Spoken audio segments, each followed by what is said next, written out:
Hey, and welcome to the Outdoor Quest TV Zoomcast. And I'm TJ Schwenke, and I suppose you'll recognize the co-host of Outdoor Quest TV, Vanessa Harrop. What the heck are you doing? I'm stuck in the hospital at Foothills in Calgary. Had a little bit of fun with a horse.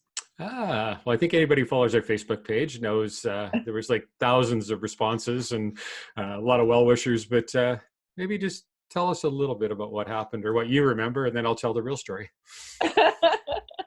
Oh, great! Can we just maybe mute you first, or so? Yeah, I mean, we were both riding horses, helping out a rancher, and the horse I was riding has not been ridden in about a year, and both those horses had a little bit of get homeitis, and we were trying to keep them calm and just walk them back to the barn, but they were having none of it. And I remember looking at you going, my horse is vibrating underneath me and she's going to do something soon. And no sooner had those words come out of my mouth that she started just like trying to take off and bucking and turning in circles and stuff. Got her under control. And I was like, oh, phew, got her under control. I'll give her a little bit of rein because I've learned with her, if you give her a little bit of rein, she calms down. And she took that as a signal of, let's blast off and go to the moon. And she just took off like a scalded cat. And I went flying in the other direction and did a major body slam with the earth.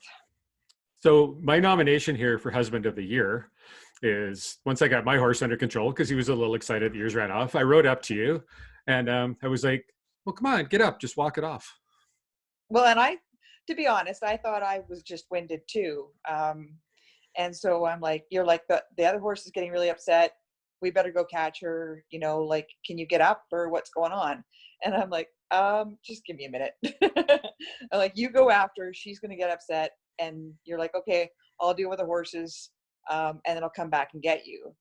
Thinking, and I think both of us were thinking, by the time you got back with the truck, I'd be standing around, walking around going, where the heck is he?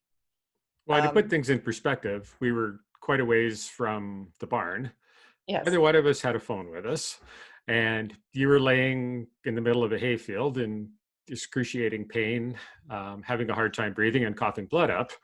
And I had to ride all the way back to the barn. First, you had to catch my horse. Yeah, first I had to catch your horse. And then I had to get them back to the barn, and then had to get the truck and come find you. But I did honestly think when I got back, you would be standing up. We could get you in the truck and get you to the hospital or whatever you needed. We at that time had no idea how bad things really were, and so we tried to move you a little bit. And I think you tried to crawl on my hands and knees into the back of the truck. And when they heard that at the hospital, they just about killed themselves. In fact, I heard one doctor say, yeah, these cowboys, they'll just get into the back of a truck and figure they can just drive to the hospital with her in the back. It's like, wasn't quite that bad. I was going to put you in the back seat at least. I mean, come on. No. You were more worried about your saddle getting dusty in the back of the truck than you were around. To be honest, I was. So the rancher, we got a hold of him, got him to call 911, give the directions to the ambulance. And there was actually an off-road ambulance very nearby. And they came out. You're out in the middle of the hayfield. You weren't getting a regular ambulance out there. So they came out, and just want to give a shout out to them. They were just like an awesome crew. The ambulance from Dakota. Yeah. Yeah. So first thing they did was just started giving you painkiller. And that was the most awesome thing I'd ever heard, because I was in agony. Yeah, so got enough painkiller into you, and finally the three of us got you up onto the stretcher and got you into the back of the ambulance and got you out to the main road. And then there was another ambulance waiting there to meet you, and that ambulance took you to where you are now in Foothills Hospital in Calgary. And this is kind of weird because this is actually the first time I've seen you since you were waving goodbye in the ambulance. And COVID-19 has got the hospitals locked down really tight right now, and there's no visitors allowed at all. No.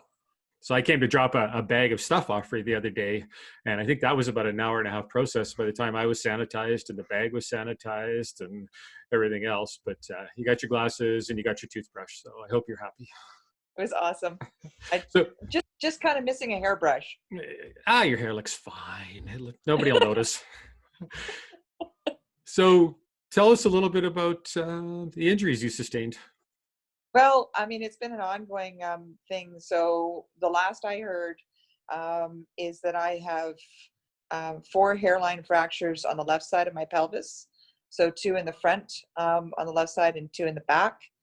I have 5 fractures in my ribs that join onto my spine on the right side, going from my T4 to my T9.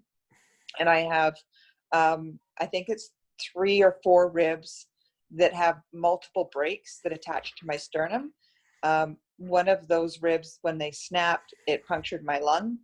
So I have a puncture in my lung, but I also have a partial lung collapse, and then multiple bruises.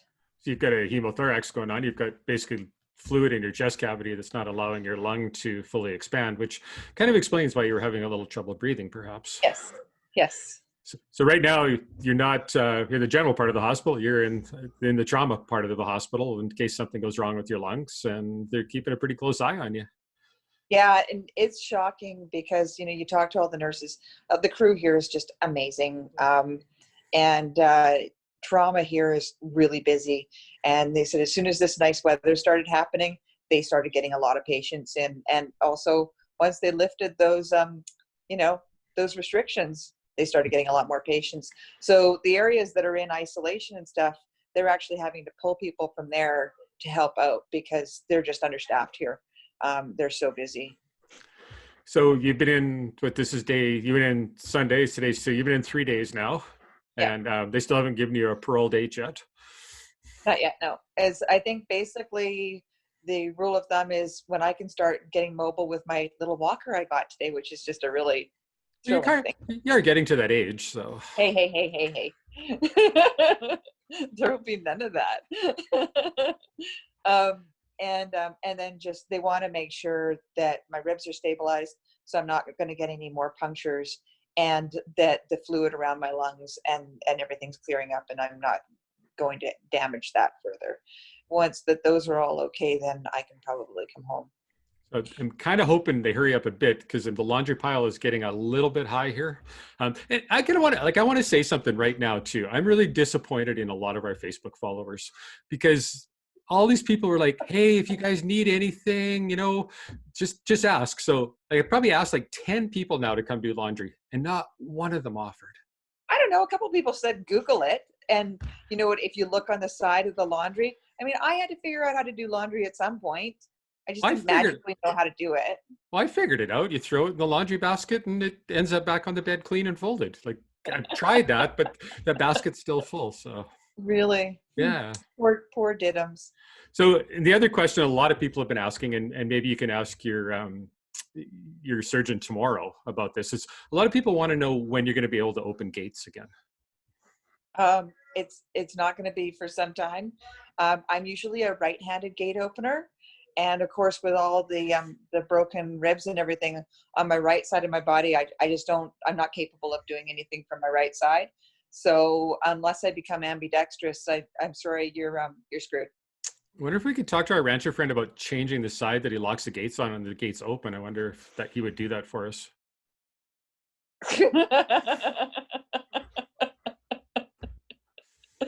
It's kind of funny. I don't know where I do know where the whole gate shtick started, but it's kind of become a running joke since last November. Yeah. And yeah, I mean, we have a good time when we go hunting, and you seem to be the one that gets to open most of the gates are in the truck. I seem to be the one that gets most of them on the horse. So I think it's pretty fair in the scheme of things. But oh yeah. But I don't get a lot of sympathy. Do you think you deserve sympathy? A little bit, it would be nice. Really? Yeah. Why? I don't know. Just because I feel better about it. Oh my goodness. Don't make me laugh so hard. You could pop a lung. So we were supposed to be bear hunting next week. And yes, so I'm really pissed about that. Yeah, so that kind of looks like that's got put on hold a little bit. And I've got some out of town work coming up and stuff here soon. But we'll get you looked after first, and obviously that's our first priority right now is to get you back to healthy. But we do have a horseback hunt in October. Yeah, I got to get back on that horse, but I don't think I want to get on her. Get back on a horse, not that A horse. horse, not that horse. So God bless my 87-year-old mother. So when I told her you were in a wreck on a horse, to her credit, the first thing she did ask was how the dog was first. Of And course. then, yeah. And then she wanted to know if you were okay. And then once she found out that you weren't dead, she goes, well, Vanessa's going to need to get back on that horse pretty soon or she's going to lose her nerve. So. Yeah. I'd say all my trust in that horse has gone a long, long way away. So you got to appreciate Mom as she was been a ranch girl all her life. And that's just the cowboy way, right? So yeah. But I think everybody's pulling for you, and I'm sure you'll be back to riding here again, and we'll see if we can find you one that doesn't want to run away. Well, it's so funny because I have a history of riding horses, as you know. I mean, I used to work for the Canadian show jumping team way back in the day. I've had horses all my life.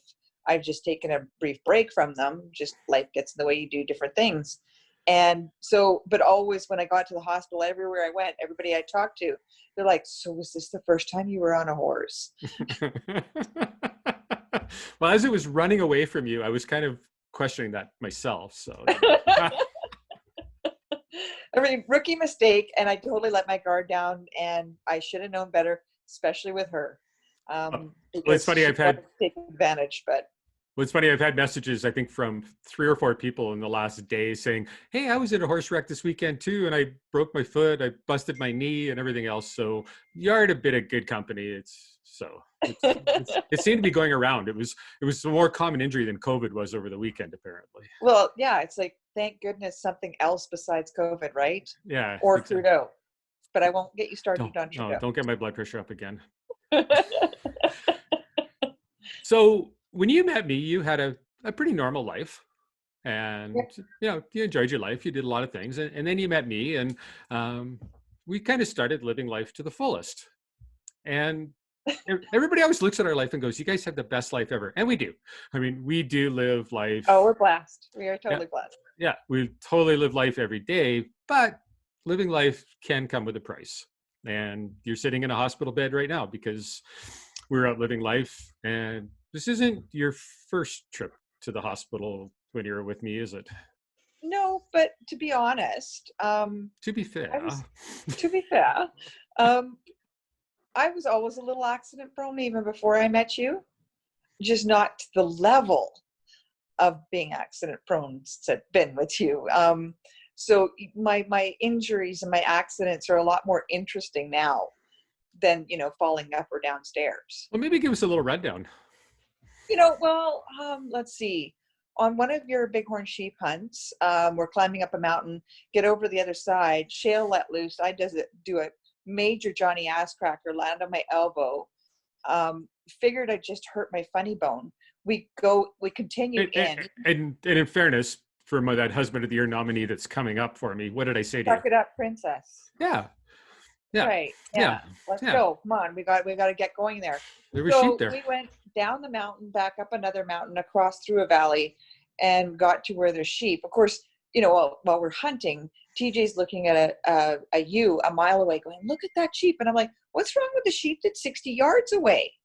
Right? Well, there was really no challenge in that close one. The challenge is spotting the far ones. So he finally gets on that sheep and makes an amazing shot. At 60 yards. Yeah. And so we're doing all the photos and everything that you're supposed to do. And he hands me his rifle and I put my arm out and it's like, nope. The arm is not going to hold your rifle. Sorry, you're going to have to just put it down. And I'm like, there's definitely a problem here. I figured still just bruised my funny bone. And so we hiked out with the sheep and hiked in the next day to get some more footage and everything else. And the rest of the meat. Came back out. And then Monday I went to work. And luckily I happened to have a nurse at my office. I'm like, yeah, my elbow really hurts. And she takes one look at it. She goes, go to the hospital. You have a fractured elbow. Sure enough, I had a fractured elbow. So next trip, would that be my goat hunt? That was probably, I'm sure there's a lot of minor injuries in between, but that was probably one of the most memorable ones. The memorable one where I slipped and fell down with a 60-pound pack on, landed and rolled on my arm. My arm snapped like a twig. And you came back and were like, well, come on, get up, you're fine, shake it off. And I'm like, no, I think my arm's broken. No, it's not. And I pulled it out and it was a W. Yeah, it was definitely broken. So I broke the radius of the ulna and smashed all the bones in my wrist and ended up having to have surgery to get it put back together. But let's talk about getting out of that, because it's not like we were beside the road when that happened. No. So that was the interesting part is, so I had to, this happened at like 4:30 in the afternoon when I broke my arm. And so you got a bunch of twigs, straightened it, pinned it all together and everything, and then tied it to my chest so I couldn't move. You and Eve shared my load and we started hiking back out. Now the hike was, we were a good 3 or 4 hours into a hike already, all the way, like we were almost at camp. With one really big canyon in between. Yeah, there was. And so I remember you guys going, you guys had to take a break. And I'm like, I had no pack. So I'm like, okay, well, I'm going to keep going up that canyon. And so scrambled with one arm up the canyon. And lots of blowdown and moss. And I mean, I don't know how many times, like, all three of us fell all the way in. So it wasn't shocking that it was shocking that I didn't break something before then. But yeah, so coming out, I know you were about 3 shades of green the whole way because you were terrified I was going to fall and break my other arm. And then I would have to carry you too. Yeah, exactly. Yeah. So we did finally hike out. But so once we hiked out, we got to the quad, and then it was load the quad up, and it was. Do you remember how far the quad ride was? It was a long ways, and there was a lot of bumps. I remember that. I remember the bumps. I just got probably an off hour the and a quad. half. I'm thinking on the quad. Yeah. Then it was a 17-kilometer logging road drive from there. Once we got the quad loaded on the truck, and then it was about a 3-hour truck ride to Smithers Hospital. Yeah, it was probably 4.5 hours when we drove to go hunting, and it was about 3 back when we were headed for the hospital.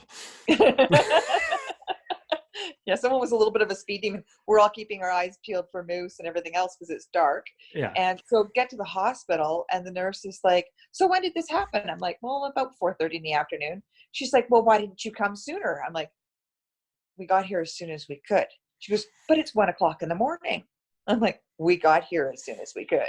And then they took you in the little separate room and just wanted to talk about your husband abusing you, and Yep. And then there was the time too, because TJ has a thing about needles, and he doesn't do very well with needles, and or with other people being in pain. So, and in fairness, to be fair, I hadn't eaten probably in 14 or 16 hours at this point. True. So they were trying to reset my arm, and so they've got me unconscious. Like, they got an anesthesiologist in, knocked me out, and so there's the doctor, the anesthesiologist, and the nurse all trying to pull it back in, and they finally looked at you and said, you need to help. And I believe what happened was, as soon as it popped all back into place, you promptly passed out. I think I slipped on the floor on something, in fairness. I see. Okay. Right. Yeah. We'll stick with that story then. But the nice nurse gave me some cheese and crackers after that, and I did feel a lot better. So. Mm-hmm. So got you back to the hotel that night, had a good sleep. They called in the morning and said they sent the x-rays to Prince George for the specialist to look at. And he was like, no, this is not going to hold. We need to send you for surgery. So they were like, you can go to Prince George for surgery. And we're like, well, let's just head home and get you to Banff. Banff has got some incredible orthopedic surgeons. So did I don't know, what was it, about a 14 or 15 hour drive to Banff. And where I ran out of painkillers on the way. Mm-hmm. Yeah, and then got you checked into the hospital there, and they tried to cast it again and get it set, and that lasted about 2 weeks, and they weren't happy with it, and off you went for surgery. Yeah, so I think they checked it weekly, and then it was like the second time I went in to get it checked, they said, no, all your bones are collapsing in on themselves, so we have to do surgery and put in a whole bunch of pins and screws and stuff. So That this didn't is stop me though. no. So this is pretty close to what, mid to late October by this point. Yep. And you're just fresh out of surgery with a big purple cast on your arm. And you decide that you want to go elk and deer hunting. Well, yeah, like it's a simple thing like a broken arm is not going to stop me from hunting. So now I'm walking behind you, just ready to catch you at any moment because deep snow, it's slippery, and you're walking just like you know what you're doing, and I know you don't. So one day we drive out and we spot like a herd of like 150 elk, and there's a bunch of good bulls in it, but they kind of got us busted, and you're a little slow moving around. So by the time we get down into position, they were like, what, 502 yards away or something? No, 540 yards. 540? Yeah. So you're shooting the, well, so we got you on the little 6.5 Creedmoor, so God bless that little rifle, because I didn't want you to have to eat up a bunch of recoil or anything like that. So just a perfect chambering, for anyone who's not looking for recoil. But so now we got this elk, big 6-point bull elk, standing out at 540. I think it was 542 now that I think about it. Yeah. So you lay down, get on the bipod, we throw a parka under the back of the rifle, and I remember looking at you and say, how does it feel? You're going, good. Yeah, I mean, it was amazing. Like that cast was like the best rest ever. And so, just squeezed off around and down he went. Exactly. And then you ended up killing a pretty good whitetail buck about a week later. And then to top it off, I think you took another couple does or something, didn't you? Yeah, I had a pretty amazing hunting season that year. Just a small broken arm with a bunch of pins and screws in it wasn't going to slow you down at all. No. And then nothing's going to stop me from hunting. Yeah. And then at some point in there, you had your whole foot rebuilt, and I don't know. That little thing. Oh yeah, that little thing. Yeah, like going to New Zealand and being in a cast at the airport. Oh yeah, I forgot about that part of the story. Because my foot was still broken when we were going to New Zealand. Yeah. And then what did we do in New Zealand? We hunted tar and chamois. Yeah, but we had to like backpack and. Yeah, that was an interesting thing. Yeah, so the outfitter flew us in, and he was like, "Oh, no problem. It'll be no problem. You just go down through the ravine to get out, and it's like a 10K walk." And we're like, "Okay," and everyone's like, "Yeah, like it's totally doable." And then we start hiking out. It's completely frozen. Every slip you're going to make, you're going to die. And we actually had to go up and over through a mountain pass. And then it was 10K to the river crossing where the water was like thigh deep. And then we had to still cross 2 more rivers before we even got to where we were going to get picked up. So I think they were a little off on that one. Apparently Kiwi 10 kilometers are about 16 kilometers in Canadian kilometers. I'm guessing. It's kind of like the dollar conversion, I guess. It's all kind of confusing, but so, but again, you toughed it out and we did it. So I'll give you credit. You're a pretty tough chick. I try. I just, I don't like to be told I can't do something. Apparently. So you haven't got a parole date to get out of the hospital yet, unfortunately. So they're just kind of monitoring things as you go. But it's kind of nice. I think a lot of people are wishing you well every day, texting, messages on Facebook. And yeah, it's been absolutely amazing. Like I'm getting texts and private messages on Facebook, and everybody's just been so awesome. And I'm really, really grateful for all the well wishes. Thank you so much. You are an emotional person, aren't you? It's one thing, you never cry when you're mad or upset. It's always when you're happy. So I never worried too much about it. So I had to forewarn the ambulance people that I tell really bad jokes when I'm in a lot of pain. So I said, you'll know my level of pain by how bad the jokes get. And they were like, okay, we'll take that into consideration.